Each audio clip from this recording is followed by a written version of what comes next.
Saint-Esprit remplit ce lieu. Remplis nos vies, Saint-Esprit. Nous voulons, Seigneur, avoir les yeux fixés sur Christ. Seigneur, ma prière ce matin, c'est que nos yeux soient fixés sur Christ. Seigneur, révèle-toi encore à nos cœurs. Révèle-toi encore à nos cœurs. Saint-Esprit, révèle-nous encore la personne de Christ. Que Christ soit révélé ce matin. Que Christ soit révélé ce matin. Alléluia. Seigneur mon Dieu, je prie que ton onction coule en ce lieu. Que ton onction coule en ce lieu. Que ton onction coule en ce lieu. Que ton onction coule sur ma vie maintenant, Seigneur. Remplis-moi de ton onction, Seigneur. Remplis-moi de ton onction, Seigneur. Remplis-nous de ton onction, Seigneur.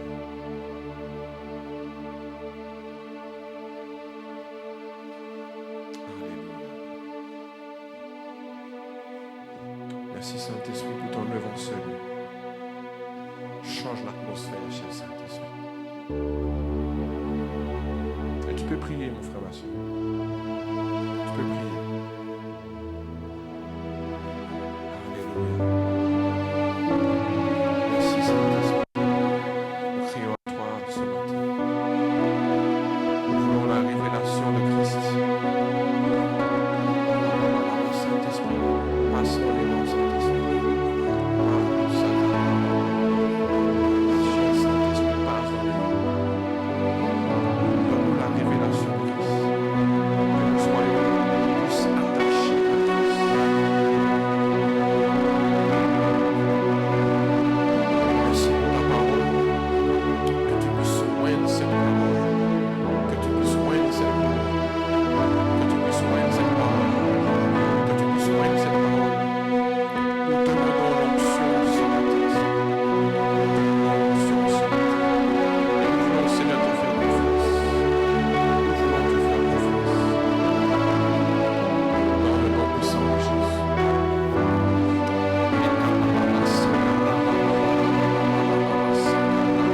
Tu peux chercher Dieu encore. Tu peux chercher Dieu encore. Tu peux chercher Dieu encore. Tu peux chercher Dieu encore. Afin que tu édifies tes fils. Afin que tu édifies tes fils. Seigneur, merci pour ton assistance. Seigneur, merci pour ta présence. Seigneur, merci pour ta présence. Comme je disais à quelqu'un, là où tous toi sont rassemblés, comme nous sommes rassemblés, Jésus est parmi nous. Alors merci, Seigneur, pour ce que tu sois présent. Ma prière, Seigneur mon Dieu, c'est que durant ce moment, Seigneur Jésus, tu touches quelqu'un, Seigneur. Ma prière, Seigneur mon Dieu, c'est que nous faisons le cœur de Dieu. Mais l'objectif, c'est que tu sois révélé. L'objectif, c'est qu'un cœur soit touché par Jésus. Alors, Seigneur mon Dieu, que tu puisses encore nous toucher. Touche chacun d'entre nous, Seigneur. Nous voulons aller plus loin avec toi, Seigneur Jésus. Je veux encore te rencontrer. Je veux encore comprendre, Seigneur. Je veux encore comprendre qui tu es, Seigneur. Je veux encore comprendre qui tu es. Seigneur, révèle-toi. Révèle-toi, Seigneur Jésus. Révèle-toi, Seigneur. Révèle-toi à quelqu'un. Révèle-toi à moi encore, Seigneur Jésus. Oh, Seigneur, révèle-toi encore. Que ta parole encore soit révélée. Que ta parole encore soit révélée. Comment Saint-Esprit, merci de la puissance. Merci de la puissance. Merci de la puissance. Merci de la puissance. Parce que si nous proclamons ta parole, Seigneur mon Dieu, je vois que ta puissance aussi est en action. Carrément, que ta puissance soit activée ce matin. Que ta parole, que ta puissance soit activée ce matin. Nous activons ta puissance. Alléluia. Seigneur, nous avons besoin de ta présence. Cette douce présence. Alléluia. Comme je l'ai dit,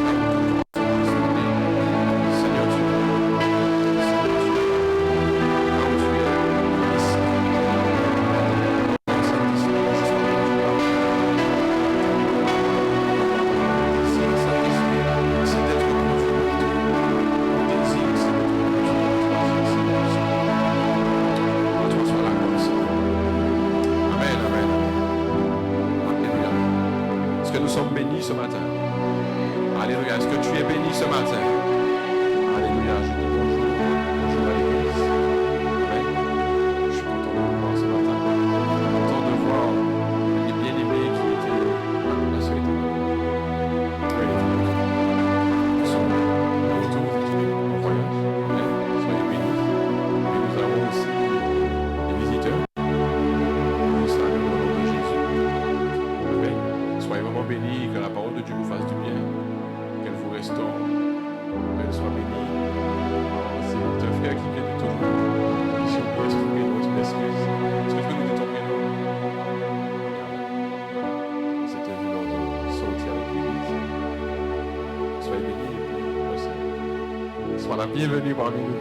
Alléluia. Merci Seigneur. Fais prendre place, mon aimé.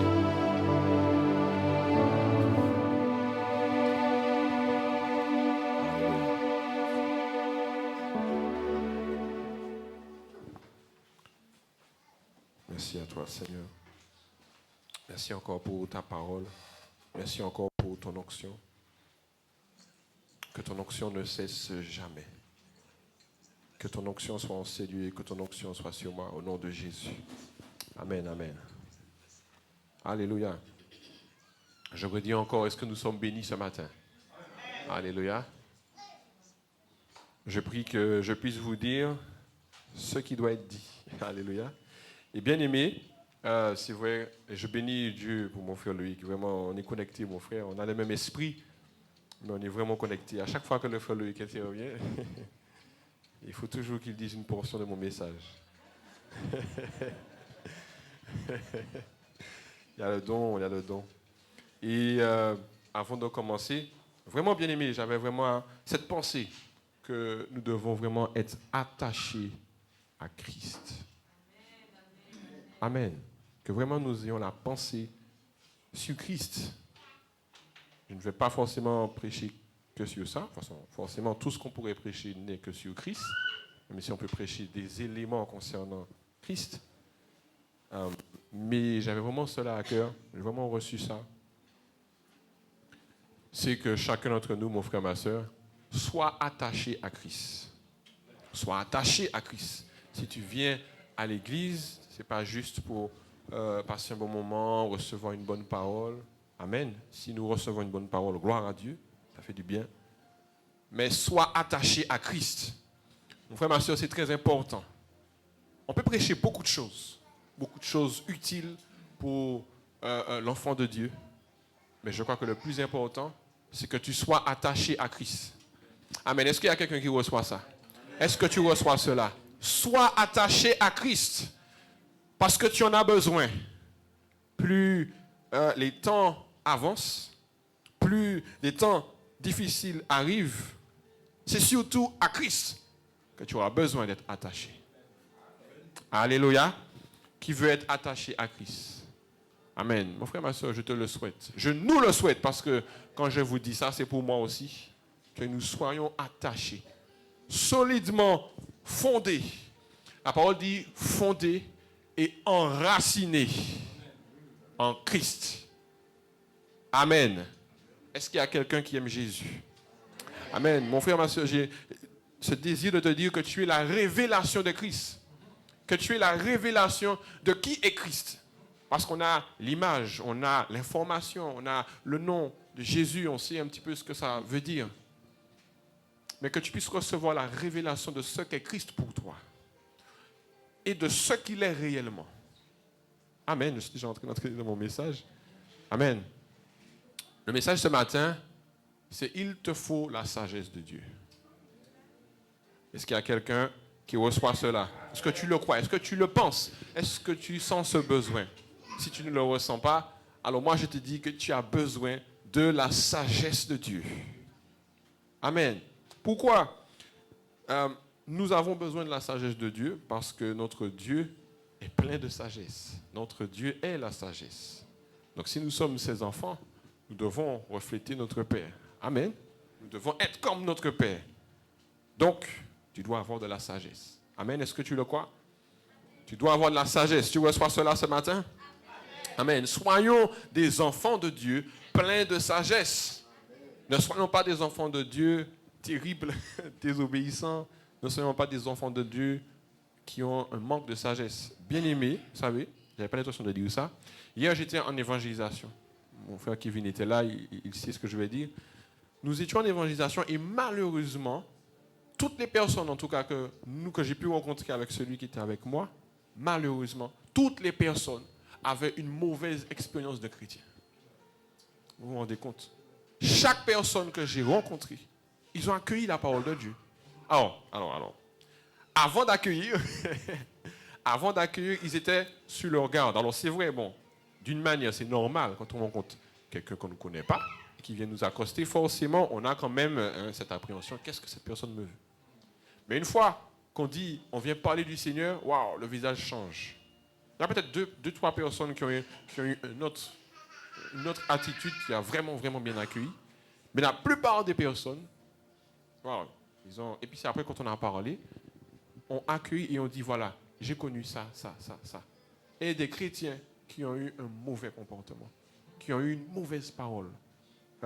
Pas forcément une mauvaise vie, et c'est ça encore. C'est même pas forcément des chrétiens qui ont une mauvaise vie, mais des chrétiens qui servent à l'église, qui se disent chrétiens, mais qui ont une mauvaise manière de fonctionner, qui manquent de sagesse, qui manquent de tact.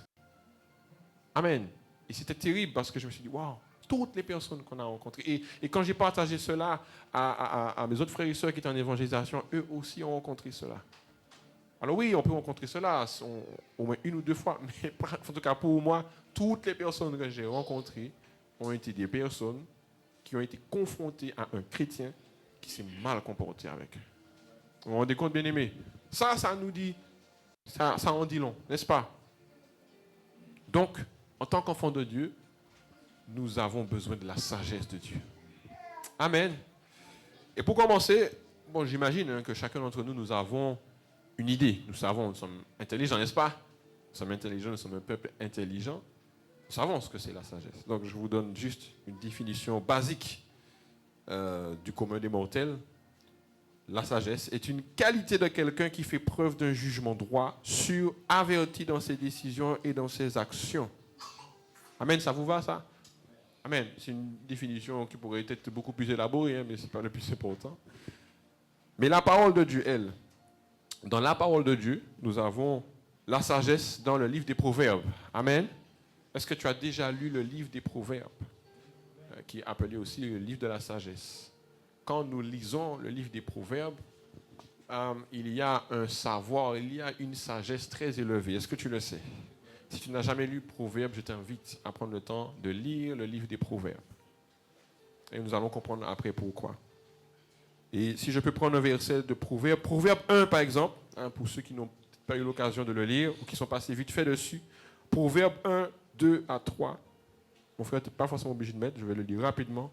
Pour connaître la sagesse et l'instruction, pour comprendre les paroles de l'intelligence, pour recevoir des leçons de bon sens, de justice, d'équité et de droiture. Voilà ce qui renferme la sagesse de Dieu. Dans la sagesse de Dieu. Donc, plus tu as la sagesse de Dieu, alors je vous fais une petite introduction, plus tu as la sagesse de Dieu, plus tu as l'instruction venant de Dieu. Plus tu as des paroles intelligentes. Amen. Intelligentes selon Dieu, bien sûr. Des leçons de bon sens, de la justice, de l'équité et de la droiture. Amen.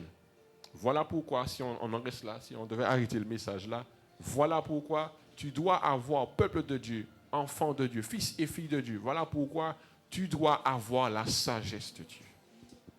Amen. Vous savez, des fois, j'aime pas dire tu dois, il faut. Parce que ça, c'est un signe d'obligation. Mais en quelque part, si tu sais qui tu représentes, si tu sais que tu représentes le Seigneur Jésus, le plus haut des cieux, nous avons quelque part un devoir de le représenter. Amen. Est-ce qu'il y a quelqu'un qui est là? Amen. Et dans la parole de Dieu, nous avons effectivement aussi une définition. Selon la parole, ce qu'est la sagesse. Et ça, je sais que vous connaissez.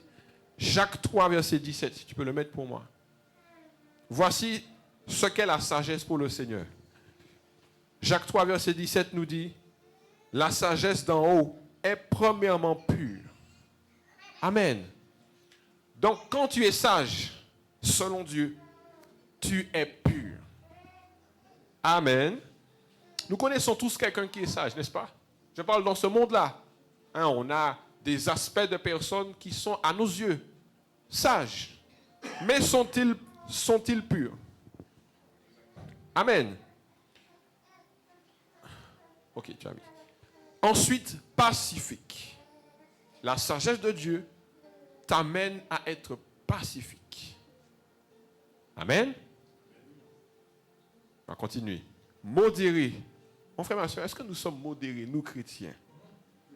Conciliante. Alléluia. Conciliant. Est-ce que nous sommes conciliants? Bien aimé, ce matin, j'ai réfléchi à une situation. Et dans mon cœur, je me disais, ah ouais, non, là, c'est bon, là, ça, on va arrêter ça. Puis après, j'ai une pensée qui m'a dit, mais en fait, si moi, Dieu, je suis conciliant, je suis patient avec cette personne-là, es-tu plus haut que Dieu? Je me suis dit, Seigneur, d'accord. Ok, on va revoir la copie. On va être patient. Amen. Est-ce que nous, bien-aimés, nous sommes patients? Des fois, pour nous, dans notre sagesse, on se dit, non, là, c'est bon, là, hein, c'est carré. Non, c'est bon, là, on va arrêter. Mais pourtant, Dieu dit, hey, calme-toi, laisse le temps. C'est vrai, on va se dire, oui, bon, Dieu, il a la capacité, mais tu es son enfant. Amen. Modérée, conciliante et pleine de miséricorde. Mon frère, ma soeur, sommes-nous pleins de miséricorde pour nos frères et sœurs, pour celui qui est désagréable? Il y a des personnes qui sont désagréables, vous savez ça? Il y a des personnes qui sont désagréables. Et pour le coup, de par le fait qu'ils soient désagréables, comme ils sont désagréables, donc ils ne mériteraient pas notre miséricorde, n'est-ce pas? Mais bien sûr que non. Bien sûr qu'ils méritent la miséricorde. Parce que Dieu est plein de miséricorde. La sagesse de Dieu est pleine de miséricorde. Donc, même si cette personne, autant elle est désagréable, nous devons manifester de la miséricorde. Alléluia. Vous vous dites, mon frère, tu es bien gentil. Mais ça, c'est la parole de Dieu. Ce n'est pas moi. Et la sagesse est pleine de bons fruits. Elle est pleine de miséricorde et de bons fruits. Alléluia. Donc, la sagesse qui vient de Dieu, elle porte du fruit.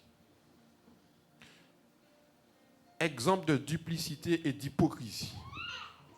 Donc, la sagesse, elle est honnête. Des fois, en bon sage, on va mettre en place des choses. Mais sommes-nous honnêtes avec nous-mêmes et avec les autres? Pourquoi, mon frère, ma soeur, j'ai pris le temps de m'attarder sur chaque mot? Parce que comme je disais, nous avons cette idée, cette image de quelqu'un de sage, hein, de quelqu'un qui parle lentement. Oh, qu'il est sage cet homme, qui emploie des bons termes, qui emploie des paroles profondes. Mais est-il plein de miséricorde? Est-ce que dans ces belles paroles très profondes, on va dire, waouh, ça nous amène à beaucoup de réflexions. Mais est-ce que la source, est-ce que la source est pleine de miséricorde? Est-ce que dans cette source-là, elle est pacifique? Est-ce que dans cette source-là, elle est, je reprends le terme, conciliante, modérée, ou même, y a-t-il de l'honnêteté? Bien aimé, un homme, on va voir un homme sage qui marche lentement, qui est, voilà, il est doux. Mais est-ce qu'au fond de son cœur, il est plein de miséricorde, il est honnête? Est-ce que nous sommes honnêtes, mon frère, ma soeur? Je nous renvoie à cette question.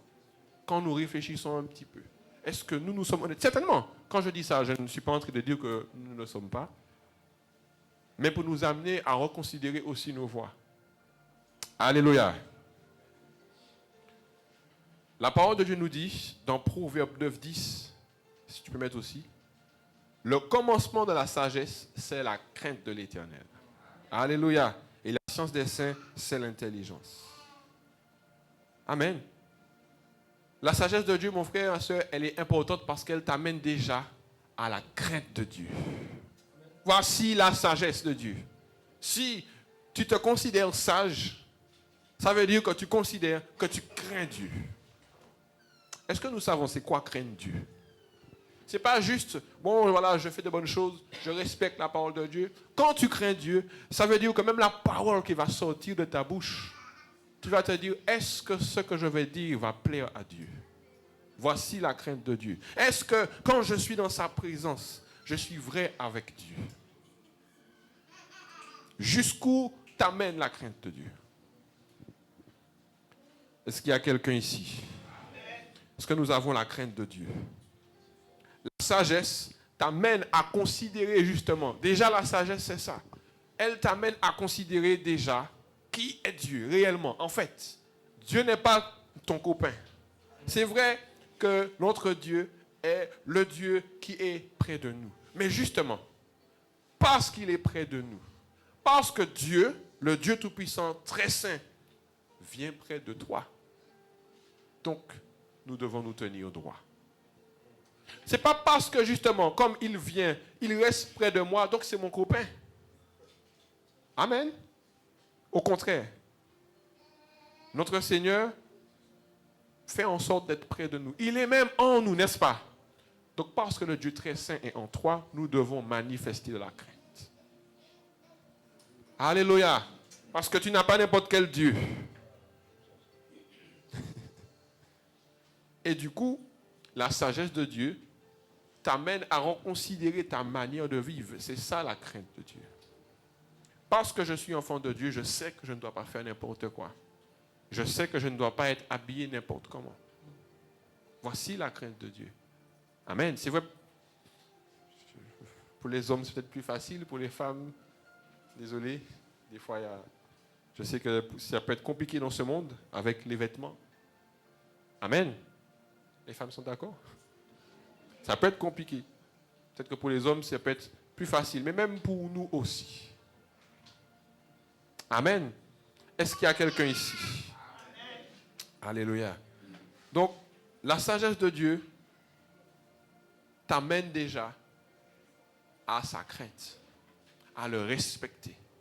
Voici la sagesse de Dieu déjà. Job 28, 28 nous dit, voici la crainte du Seigneur, c'est la sagesse. S'éloigner du mal, c'est l'intelligence. Alléluia. Comme je disais, je reviens à ce que je disais, même prononcer une parole doit être médité avant. Est-ce que cette parole-là que je vais dire, c'est vrai, des fois on peut parler, bien aimé, des fois nous parlons, et puis des fois c'est après. C'est après qu'on se dit, ah mais je n'aurais pas dû dire ça. Tu as ressenti que tu as fait du mal au Seigneur. Le Saint-Esprit te dit, ah non, là, tu es allé trop loin. Tu es allé trop loin dans ce que tu as dit. Vous savez, ça va tellement loin, ou même, je parlais avec quelqu'un, je parlais, et puis c'est comme si le Saint-Esprit m'a dit, tu as oublié que tu devais te concentrer. Alors, je me suis dit, oh Seigneur. Il dit, bon, excuse-moi, là, je vais devoir y aller. Amen. Pourtant, on ne disait rien de mal, hein, sincèrement, rien de mal, même pas. On parlait même du Seigneur. Mais là, au moment précis, le Saint-Esprit m'a dit, c'est pas ça que je t'ai dit de faire. Je te voulais dans ma présence. Amen. Ayons la crainte de Dieu. La crainte de Dieu, c'est ça aussi, mon frère, ma soeur. La crainte de Dieu, c'est ça aussi. Là où le Saint-Esprit te dit, va là. Et tu ne vas pas là, tu fais autre chose. Tu ressens cette tristesse du Saint-Esprit parce que tu ne l'as pas écouté. Amen. Vous pouvez peut-être vous dire que c'est une dimension élevée, mon frère, ma soeur. Le Seigneur veut nous amener à aller beaucoup plus loin dans sa présence. Amen. Ça peut être, on peut se dire, mais non, qu'est-ce qu'il dit là? Vous savez, de plus en plus, nous avons besoin de marcher avec le Seigneur. Le plus proche possible. Et plus tu es dans la crainte de Dieu, et plus tu lui fais plaisir. Plus tu es sensible à sa présence. Alléluia. Craindre Dieu est l'une des attitudes les plus profondes.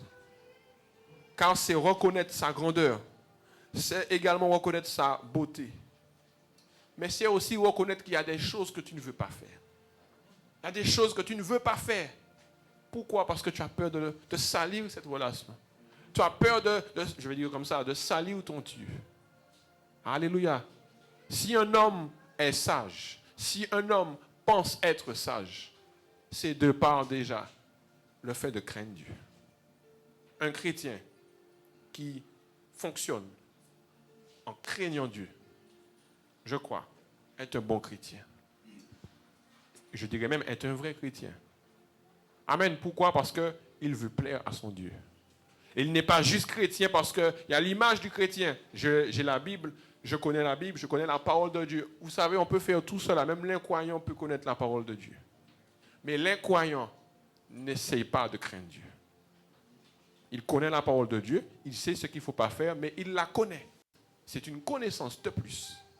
Mais nous prenons cette connaissance-là pour qu'elle fasse corps avec notre fonctionnement.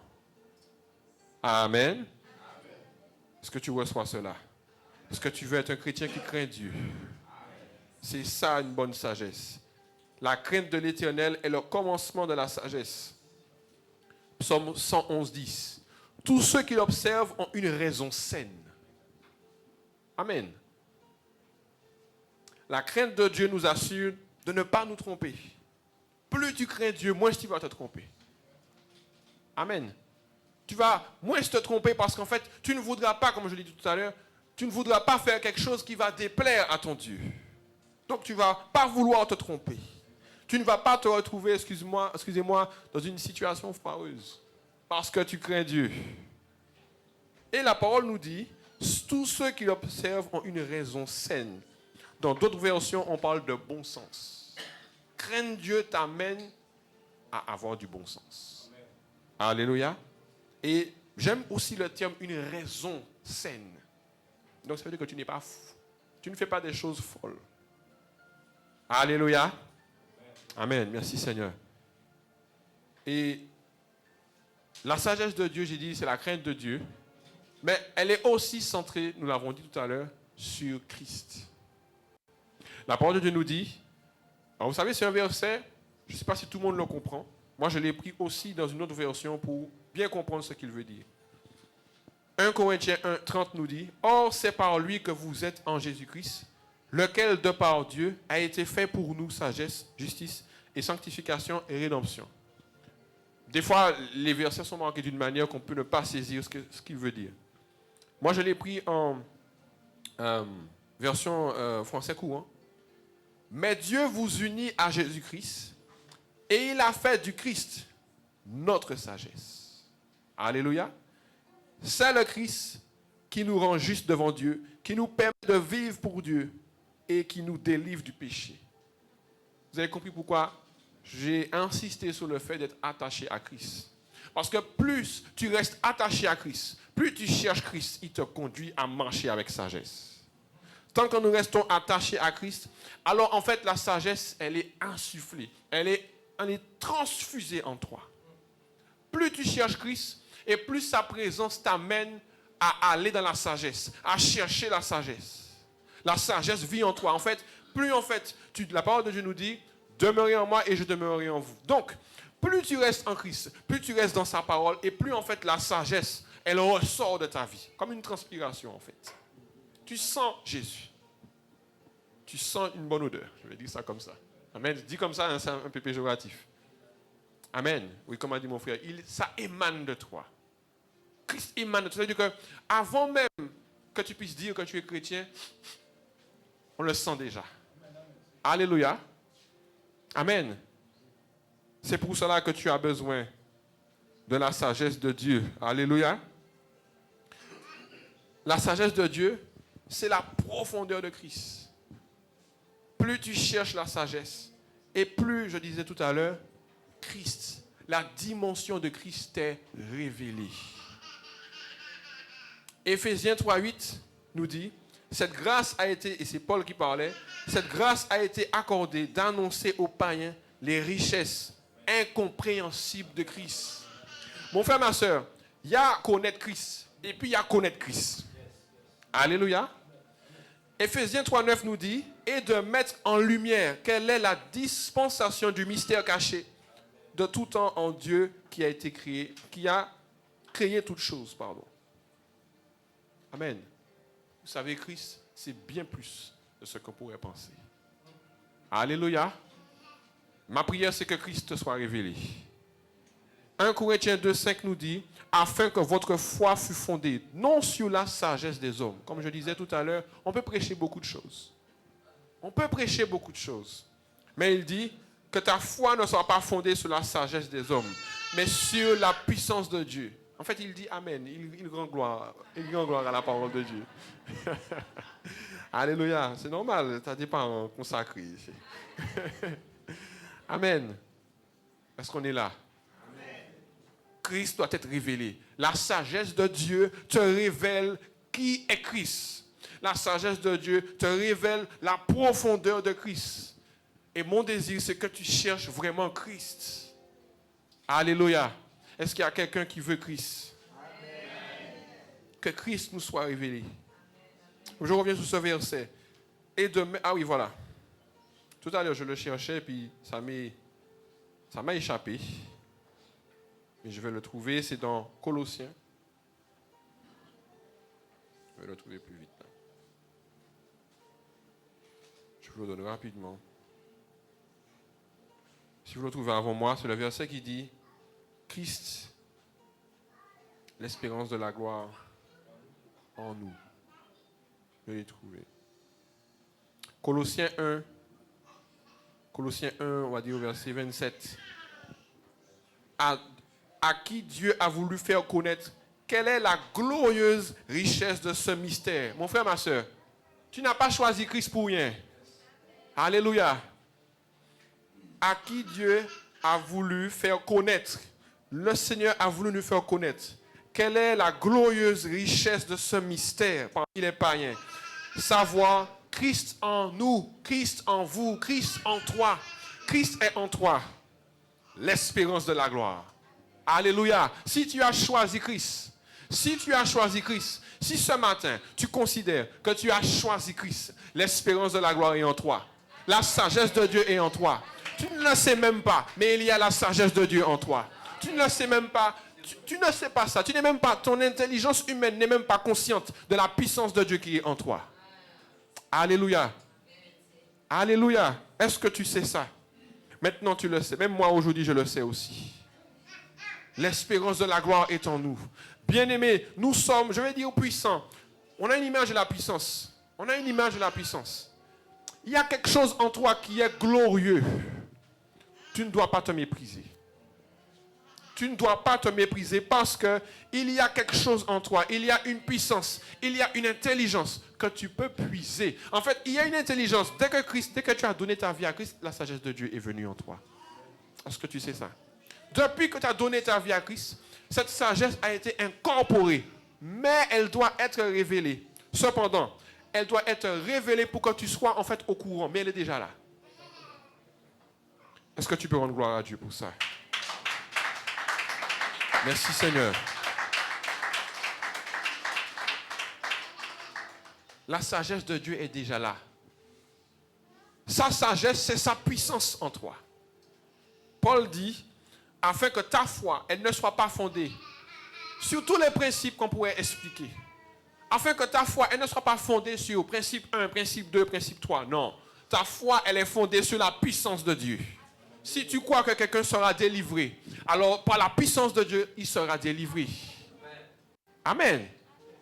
Ce n'est pas juste, les principes vont être pour que tu manges bien. Les principes vont être pour que, que tu fonctionnes bien, que tu sois correct. Mais la puissance de Dieu, c'est pour que Christ soit manifesté ici. Alléluia. Et les temps viennent, la parole de Dieu le dit, que le monde soupire la révélation des fils de Dieu. La révélation des fils et filles de Dieu. Ils sont où les fils et filles de Dieu? En fait, ils sont là. Ils sont là. Mais tu dois être conscient que c'est toi. Tu dois être conscient. La sagesse de Dieu doit en fait t'expliquer. Doit en fait te faire comprendre. Mais en fait, tu as été là.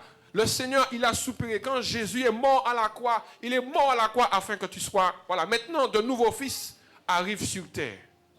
De nouveaux fils et filles, maintenant, ont été révélés. Alléluia. Mais vous savez que bien sûr, il y a un plein accomplissement. Alléluia. Et il se tarde que tu entres dedans. Il se tarde que tu entres enfin dans ton ministère. Que tu entres enfin dans ta destinée. Alléluia. Nous savons bien sûr la destinée, elle est prophétique, n'est-ce pas? Mais ce n'est pas parce qu'elle est prophétique qu'elle doit rester abstraite. Amen. La prophétie n'est pas faite juste pour être proclamée, n'est pas faite juste pour être, voilà, c'est mystérieux. Non, non, la prophétie est faite pour que tu puisses entrer dedans et manifester la puissance de Dieu, manifester en fait ce que tu es en Christ. C'est pour ça encore je dis, bon, c'est pas dans mon message, mais tu dois vraiment connaître qui tu es en Christ. Nous avons déjà prêché ça, mais on va le prêcher beaucoup de fois. Tu dois savoir qui tu es en Jésus-Christ. Mon frère, ma soeur, tu dois vraiment prendre la parole de Dieu et dire, ok, maintenant, alors, je suis ça, même ma Bible, elle s'échappe. Ça, hein, j'ai la parole. Tu dois savoir qui tu es. Amen. Est-ce que tu sais ça, que Christ est en toi? La parole de Dieu l'a dit. Christ en nous. Christ en nous. Tu peux dire ça, Christ en moi. Christ est en moi. Et si Christ est en moi, la parole nous dit, il a été fait sagesse. Il a été fait sagesse. Donc tu as déjà la sagesse de Dieu. Mais il faut aller la puiser. C'est-à-dire qu'en fait, le Seigneur te dit, c'est comme la dernière fois, bien-aimé. Certains n'étaient pas là. Je disais que c'est comme si je t'avais dit que j'ai mis sur ton compte 1 million d'euros. J'ai mis sur ton compte 1 million d'euros.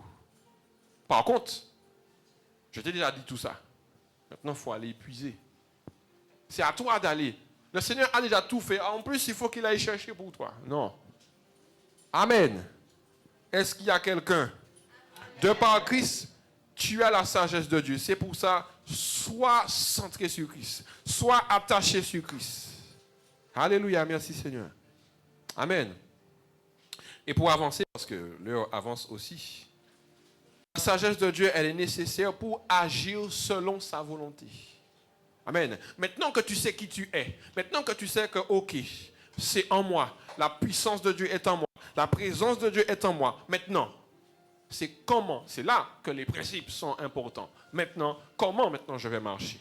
La sagesse de Dieu, elle est nécessaire pour agir selon ce qu'il veut. La sagesse de Dieu, en fait, représente le plan de Dieu pour ta vie. Mais à sa façon. Pas à ta façon. À sa façon, à sa manière, comme il le veut, et selon sa grâce. Amen. Colossiens 1,9 nous dit, nous ne cessons de prier Dieu pour vous et de demander que vous soyez remplis. J'aime beaucoup ce verset. Et que tu sois rempli, je le proclame, et que tu sois rempli de la connaissance de sa volonté. Amen. Que tu puisses connaître sa volonté. Vous savez, bien aimé, le mot connaître est très dense, très profond. Et que vous soyez remplis de la connaissance de sa volonté en toute sagesse et intelligence spirituelle. Alléluia. Mon frère, ma soeur, tu ne dois pas passer à côté. Tu ne dois pas te dire, bon, j'ai pas assez, c'est pas grave. Non, tu ne dois pas dire ça. Parce que si tu sais qu'il y a 1 million d'euros dans ton compte, tu ne vas pas te dire, bon, je prends juste 10 euros. Non, tu vas prendre beaucoup, n'est-ce pas? Tu vas aller prendre, il y a 90 000, n'est-ce pas? Alléluia. Je ne réduis pas ce que le Seigneur a fait pour nous à de l'argent, mais c'est très parlant, n'est-ce pas? Je sais que c'est une image qui va être très parlante pour nous. Donc, tu as besoin de la sagesse de Dieu pour le plan qui est sur ta vie, pour la destinée qui est sur ta vie. J'insiste sur ce point parce que, bien aimé, nous continuons à vivre. Tout à l'heure, nous allons finir et chacun d'entre nous, nous allons retourner dans nos vies respectives. Et tu vas retourner au travail demain. Tu vas continuer ton travail. Mais tu ne dois pas oublier que sur ta vie, il y a une destinée. Donc, tu ne peux pas remettre ça à demain. La parole de Dieu te dit, dans Éphésiens 5, 15, 17, si mon frère peut mettre. Prenez donc garde de vous conduire avec circonspection, non comme des insensés. Amen. La parole de Dieu te dit que tu ne dois pas être un insensé. Toi, enfant de Dieu, tu ne dois pas être un insensé. Mais comme des sages. Et un sage apprend à gérer son temps. Il dit, vous savez bien aimé, la denrée du temps. Vous savez, c'est vrai, nous savons que peut-être qu'il manquera des denrées alimentaires. Mais une denrée que nous ne devons pas manquer, c'est le temps. Alléluia. Et la parole nous dit, vous savez, ce verset-là est très particulier. Il dit, racheter le temps. Comment fait-on pour racheter le temps? Le temps passe. Comment faire pour le racheter? Pour le racheter, ça veut dire que tu dois déjà, considérer ce qu'est le temps. Et ce qu'est le temps pour toi. C'est quoi cette donnée dans ta vie? Le temps. Tu dois l'investir, ce temps-là. Bien aimé, bien sûr, quand je parle de temps, je ne parle pas d'argent, mais de ce que tu dois faire pour Dieu. Parce que ta vie est devant Dieu. Quand nous allons revenir devant lui, le Seigneur va nous montrer un autre temps. Qu'est-ce que tu as fait dans ce temps-là? Que fais-tu dans ton temps? Amen. Et il dit dans le verset, car les jours sont mauvais. Bien-aimé, en quelle année ça a été fait ce verset? Je ne sais pas. Mais en fort lointain. Et les jours étaient déjà mauvais. Donc quels sont nos jours aujourd'hui? Amen. Il dit, c'est pourquoi ne sois pas inconsidéré. Parce que les jours sont mauvais. Amen. Chrétien, ne sois pas inconsidéré. Mais comprends quelle est la volonté du Seigneur. Donc la volonté du Seigneur est très attachée à la sagesse de Dieu. Est-ce que tu peux dire Amen à ça? Amen. Alléluia. Il dit aussi en Philippiens 1, je vais revenir sur le verset, Philippiens 1, 9, 10, je vais paraphraser, il dit que nous puissions avoir le discernement des choses les meilleures. Les choses les meilleures. Ça veut dire que Dieu a mis des choses sur ta vie, mais tu dois les discerner. Tu dois faire preuve de sagesse. Tu dois mettre à profit la sagesse de Dieu pour comprendre. Parce que vous savez, il y a Dieu, mais il y a aussi l'ennemi. Il y a ce monde-là qui présente des choses. Tu sors, il y a une affiche qui te dit, il y a une moto là à 20 €. Tu vas te dire, ah, je vais aller acheter ça. Mais ce n'est pas ce que Dieu veut pour toi. Bon, c'est un exemple, hein, d'accord? Amen. Il y a plein de choses qui sont au-devant de nous et on se dit, bon, j'aurais peut-être besoin de ça. Parce que c'est le travail du monde. Mais la parole de Dieu te dit que tu puisses discerner les choses les meilleures pour ta vie. Les choses les meilleures pour ta foi. Les choses les meilleures pour ta destinée. Bien-aimés, nous ne devons pas négliger ça. Amen. Tu ne dois pas négliger la sagesse de Dieu. La sagesse de Dieu, mon frère, ma soeur, elle est au-dessus de la nôtre. Dieu nous a donné une sagesse. Il nous a donné un cerveau pour réfléchir. Cependant, la sagesse de Dieu est au-dessus de nous. Ça veut dire que ce que tu considères n'est pas forcément ce que Dieu considère. Tu le savais déjà, n'est-ce pas? Proverbe 3, 5 nous dit, confie-toi en l'Éternel de tout ton cœur et ne t'appuie pas sur ta sagesse. C'est-à-dire que nous considérons notre vie d'une manière, on se dit, bon, je vais faire ça, je vais faire ça, je vais faire ça. Mais Dieu te dit, confie-toi en moi. Bien-aimé, on pourrait manquer d'argent. Et tu vas te dire, bon, voilà, je mets ça en place. Et ce n'est pas mauvais, vous savez, parce qu'il faut quand même réfléchir dans la vie. Cependant, la parole de Dieu dit, confie-toi en moi. De tout ton cœur. Ça veut dire, fais-lui confiance. Faire confiance à Dieu, c'est faire preuve de sagesse. Alléluia. Alors, faire confiance à Dieu, je veux dire, premièrement, parce que la sagesse de Dieu va t'amener à déjà freiner, attendre la bonne direction. Pour aller faire. Pas juste pour attendre et rester statique. Parce que ça aussi, c'est un manque de sagesse. De se dire, bon, Dieu va faire, je m'attends à Dieu. Alors que le Saint-Esprit te dit, oui, mais va à droite. Non, mais je m'attends à Dieu. Amen. Notre sagesse n'est pas celle de Dieu. 1 Corinthiens 1, 21 nous dit, car puisque le monde, avec sa sagesse, n'a point connu Dieu dans la sagesse de Dieu, il a plu à Dieu de sauver les croyants par la folie de la prédication. Alléluia. Jacques 3, 15 nous dit, cette sagesse, en parlant de la sagesse humaine, la sagesse qui vient des hommes, n'est point celle qui vient d'en haut. Donc, mon frère, ma soeur, si nous avons quelque chose à chercher, c'est la sagesse qui vient du trône de Dieu. S'il y a quelque chose à demander, c'est bien la sagesse de Dieu. Dans ce monde-là de tromperie, dans ce monde-là où il y a toutes sortes de doctrines, tu as besoin de la sagesse de Dieu. Parce que celle qui est en bas, elle est terrestre, charnelle et diabolique. Pourquoi diabolique? Parce qu'en fait, elle peut être insufflée des pensées de l'ennemi. Pierre, quand il a parlé à Jésus, il était très sage. En disant, mais non Jésus, ça ne va pas t'arriver. Jésus lui a dit, arrière de moi Satan. Car tes pensées me sont en scandale. Amen. Pourquoi? Parce que ce n'était pas le plan de Dieu. Des fois, nous pouvons avoir des pensées très sages. Et pour autant, ce n'est pas le plan de Dieu. Et d'ailleurs, même ces pensées-là peuvent même se révéler être du diable. Parce que l'ennemi aussi peut nous donner des pensées bien ficelées, qui pour autant ne viennent pas de Dieu. Ce qui m'amène à dire que la sagesse de Dieu, mon frère, ma soeur, ça se demande. Amen. Wow, gloire à Dieu. Ça se demande. Jacques 1,5 nous dit, si quelqu'un d'entre vous manque de sagesse, qu'il la demande à Dieu, qui donne à tous simplement et sans reproche.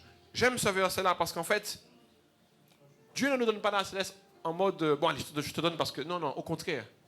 Dieu te donne la sagesse avec plaisir. Il dit, il nous la donne simplement et sans reproche. Et elle lui sera donnée. Donc tu peux avoir confiance.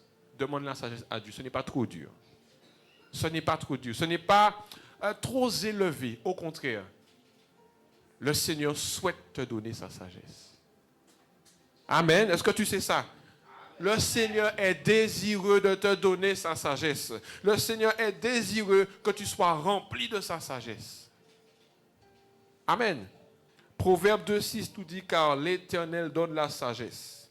De sa bouche sortent la connaissance et l'intelligence. Amen. C'est pour ça que la sagesse de Dieu, elle est exprimée dans sa parole. Plus tu vas lire la parole de Dieu, plus tu vas prendre du temps à lire la Bible, c'est de la sagesse que tu engendres. Amen. S'il y a bien quelque chose sur lequel nous devons être fixés, c'est la Bible. C'est la parole de Dieu. Et nous sommes tous concernés. Amen.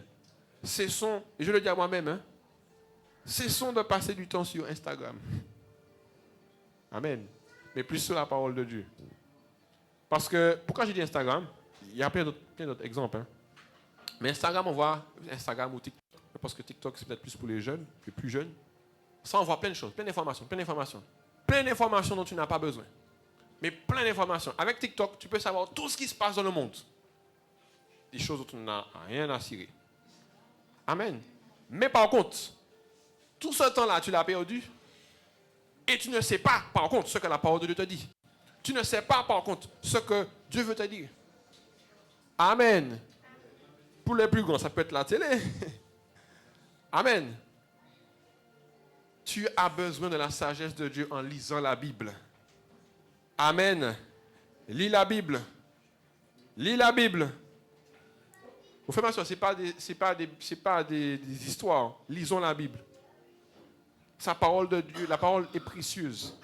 C'est vrai que ça demande des efforts de prendre le temps de la lire. Parce que des fois, tu as déjà lu le verset. Tu l'as déjà lu et relu. Et relu et relu. Tu l'as déjà lu et relu. Mais lis-le encore. Amen. La parole de Dieu nous dit dans Deutéronome 4,6, vous les observerez et vous les mettrez en pratique, car ce sera là votre sagesse et votre intelligence aux yeux des peuples, qui entendront parler de toutes ces lois et qui diront, cette grande nation est un peuple absolument sage et intelligent. Mon frère, ma soeur, quand nous puissions dire ça du peuple de Dieu, quand nous ne puissions pas dire, ah, ces gens-là, ce sont des fanatiques. Ah, ces gens-là, non. Rappelez-vous, je vous ai dit, je suis tombé sur plein de personnes qui avaient eu un contact avec un chrétien qui s'est mal comporté. Donc certainement, des personnes qui ont manqué de sagesse. Vous savez, bon, bien sûr, ça peut arriver. Mais plus nous lisons la parole de Dieu, plus nous passons du temps dans la parole de Dieu, ça dégage en nous cette sagesse. Non pas une sagesse comme les hommes le pensent, mais une sagesse d'en haut. Une sagesse qui vient d'en haut. C'est-à-dire que tu en fasses un problème, bam, comme tu es rempli de la parole, il y a une sagesse qui te donne une réponse. Amen. Et une réponse pour la personne qui est en face de toi. Il y a un verset où Paul dit, en les lisant, vous pouvez vous représenter l'intelligence que j'ai du mystère de Christ. Amen. Plus tu lis la parole de Dieu, plus il y a des informations qui ne sont peut-être même pas écrites, noir sur blanc. Mais une information qui vient du trône de Dieu. Une information qui vient du Saint-Esprit. Tu es en train de lire la Bible et il y a une information que le Saint-Esprit te donne. Amen. Peuple de Dieu, tu es spirituel. Est-ce que tu sais ça? J'ai envie de dire où tu viens d'en haut. La sagesse de Dieu, je vais aller plus vite. La sagesse de Dieu nous enseigne, nous met en garde selon des thèmes bien précis. Alors malheureusement, je ne pourrai pas entrer dedans, mais j'ai trouvé intéressant de le dire pour que nous puissions savoir que, de un, la sagesse de Dieu elle est très importante pour nos vies. Ce n'est pas de la blague. Mais en plus, il y a des thèmes bien précis pour l'être humain qui sont traités dans le livre des Proverbes. Et si j'ai un conseil à donner à chacun, lis bien les Proverbes. Amen. Le livre des Proverbes nous met en garde selon des thèmes bien précis et révèle des enjeux pour ta vie. Alors, il y en a peut-être certains que je n'ai pas notés. Les mauvaises compagnies. Bien-aimés, vous savez qu'on peut avoir des mauvaises compagnies. Il y a des personnes dans ton entourage. Il peut y avoir des personnes dans ton entourage dont tu ne soupçonnes pas qui ont une mauvaise influence. Peut-être que tu le soupçonnes, mais tu es encore tenu par ça. Dans Proverbe 1, 10, tu pourras le lire.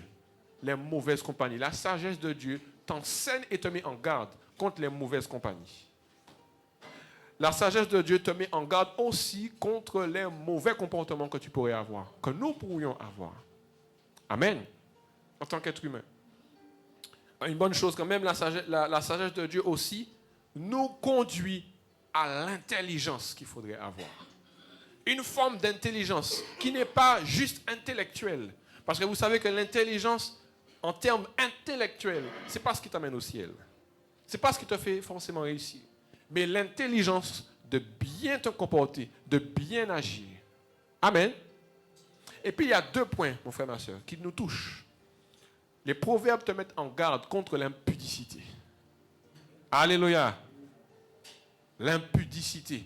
Le fait d'avoir des rapports sexuels qui ne sont pas tolérés, même pas tolérés, qui ne sont pas accordés par la parole de Dieu. Proverbe 5, tu peux le lire, qui parle de l'impudicité. Amen. La sagesse de Dieu est contre ça. L'impudicité. Et aussi l'adultère. Bien-aimés, ça touche les points de notre pays, la Martinique. Vous savez ça? Parce que dans ce pays, il y a de l'impudicité. Dans ce pays, il y a de l'adultère.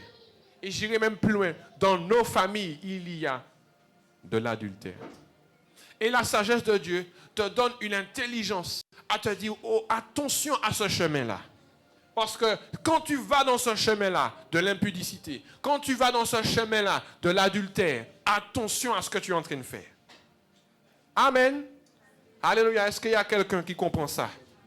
Des fois, nous pouvons manquer, mais la parole de Dieu est là pour te dire, attention. Parce qu'il y a un gouffre. Il y a une parole qui dit que l'homme qui va dans cette voie-là, c'est un homme qui va pour se perdre. Donc, nous ne devons pas mépriser ça. L'impudicité, l'adultère. Je ne pourrais pas aller plus loin dans ça.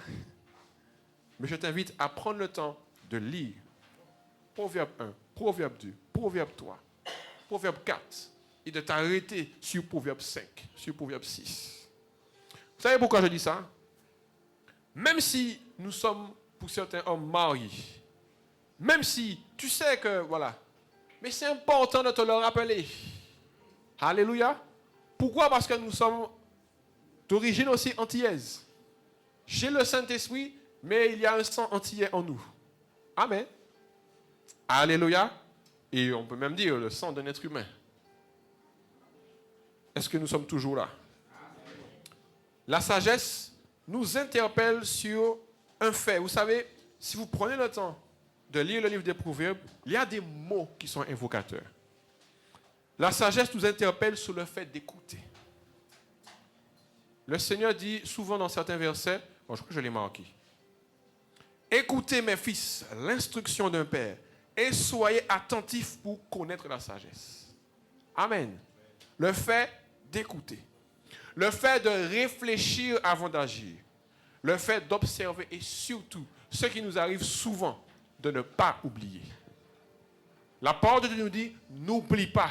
Dans l'Ancien Testament, si vous prenez le temps de lire, souvent Dieu a dit, n'oublie pas mon alliance. Parce que vous savez, ce sont des choses que nous oublions. Nous oublions la parole de Dieu. Nous oublions beaucoup de choses. Alors que la parole de Dieu, tu ne dois pas l'oublier. Il dit, écoutez, mon fils, n'oublie pas mes enseignements et que ton cœur garde mes préceptes. Quand il dit n'oublie pas, c'est parce qu'il y a une importance capitale pour ta vie spirituelle. Si tu oublies, tu passes à côté. Il m'instruisait alors. Il me disait que ton cœur retienne mes paroles. C'est pour ça que j'insiste sur le fait de pouvoir retenir la parole de Dieu. Des fois, j'entends, c'est vrai, certains, on peut dire, je ne retiens pas la parole de Dieu. Tu dois la retenir. Tu dois tout faire pour la retenir. Parce que ce n'est pas juste le bon chrétien qui retient la parole de Dieu. Mais c'est parce que cette parole-là, c'est ta vie. Cette parole-là, elle est celle qui va te protéger. Cette parole-là, elle est celle qui va te rappeler, attention, tu es sur un chemin glisse. Observe mes préceptes et tu vivras. Amen. Ces attitudes, mon frère, ma soeur, ils sont importantes pour ta vie. 2 versets. Il dit, sachez-le, mes frères bien-aimés, et alors c'est dans Jacques 1, 19, que tout homme soit prompt à écouter. Donc un chrétien doit être prompt à écouter. Vous savez, quand on parle avec quelqu'un, analysez. Quand tu parles avec quelqu'un, analyse si vraiment tu écoutes. Je me suis rendu compte que des fois, je n'écoute pas forcément. Quand tu parles à quelqu'un, tu es plus pressé de parler que d'écouter réellement ce qu'il te dit. Que des fois même, quand tu parles, tu te dis, mais en fait, c'est ce que je viens de te dire. Amen. Proverbe 18, 13 nous dit, celui qui répond avant d'avoir écouté fait un acte de folie et s'attire la confusion. Amen. Est-ce que je le répète pour vous? Je le répète. Celui qui répond avant d'avoir écouté fait un acte de folie et s'attire la confusion. Pas besoin de faire un argumentaire là-dessus. Hein? La parole de Dieu est claire. Un point qui est pour moi très important, je vais le raccourcir, la sagesse de Dieu. C'est également recevoir de Dieu. Alléluia. Tu dois recevoir de Dieu les informations célestes. Les informations qui viennent du ciel, tu dois les recevoir. Si tu es enfant de Dieu, tu dois recevoir cette sagesse. Je prends souvent ce verset-là, je ne l'ai pas noté, mais je pense que nous le connaissons dans 1 Corinthiens 1:2, qui dit, ce sont des choses qui ne sont point montées dans le cœur de l'homme, que l'œil n'a point vu, que l'oreille n'a point entendu, mais des choses révélées par l'Esprit de Dieu. Des choses révélées par l'Esprit de Dieu. Est-ce que l'Esprit de Dieu te révèle des choses? Est-ce que quand tu vas dans la prière, tu reçois des choses du ciel? Paul dit, c'est par révélation que j'ai eu connaissance du mystère sur lequel je viens d'écrire en peu de mots. Mon frère, ma soeur, tu ne peux pas être chrétien et tu ne reçois rien, ton ciel est fermé. Ce n'est pas possible. Ce n'est pas possible. Et ça ne doit pas être possible. Tu dois te fâcher avec ça. Si tu constates, je ne reçois rien, il faut faire quelque chose. Pourquoi je dis ça? Parce qu'en fait, ça veut dire que dans ce temps-là, tu vas marcher avec les yeux fermés. Parce que même la parole que tu reçois, tu dois avoir la révélation de ce que ça veut dire, de ce que c'est pour toi. Amen. Tu ne peux pas vivre dans ce monde sans vision. Est-ce qu'il y a une vision sur ta vie? Est-ce que tu prends le temps d'avoir une vision? Qu'est-ce que Dieu me montre? Qu'est-ce que je ressens avec Dieu? Qu'est-ce que tu ressens? Est-ce que tu ressens quelque chose? Amen. Et tout ça, mon frère, ma soeur, ça nécessite une communion, une intimité avec la personne du Saint-Esprit. Vous allez dire, le frère, oui, il ne parle que de ça, mais je ne vais parler que de ça.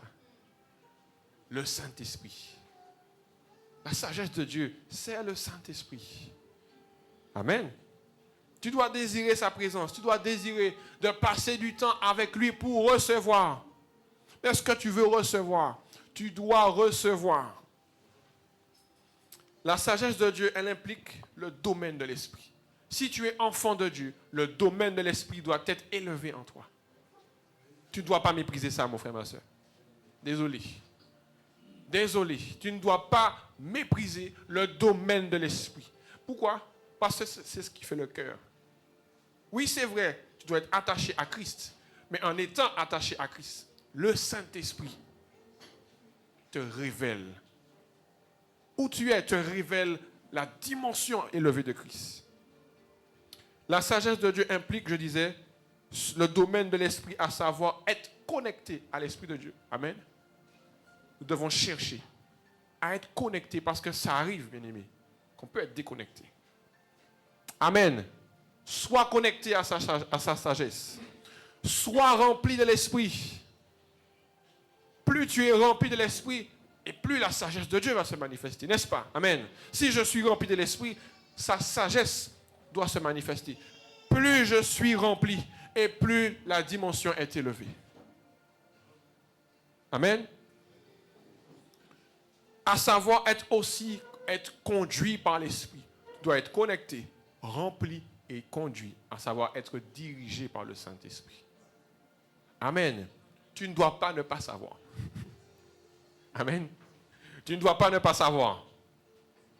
Ou si tu ne sais pas, tu dois faire en sorte de savoir. Alléluia.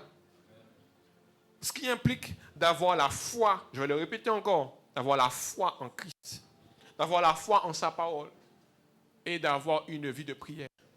Parce que c'est ta vie de prière qui va donner toute la puissance à la sagesse de Dieu. Vous savez, mon frère, ma soeur, ça ne tombe pas comme ça du ciel. Hein?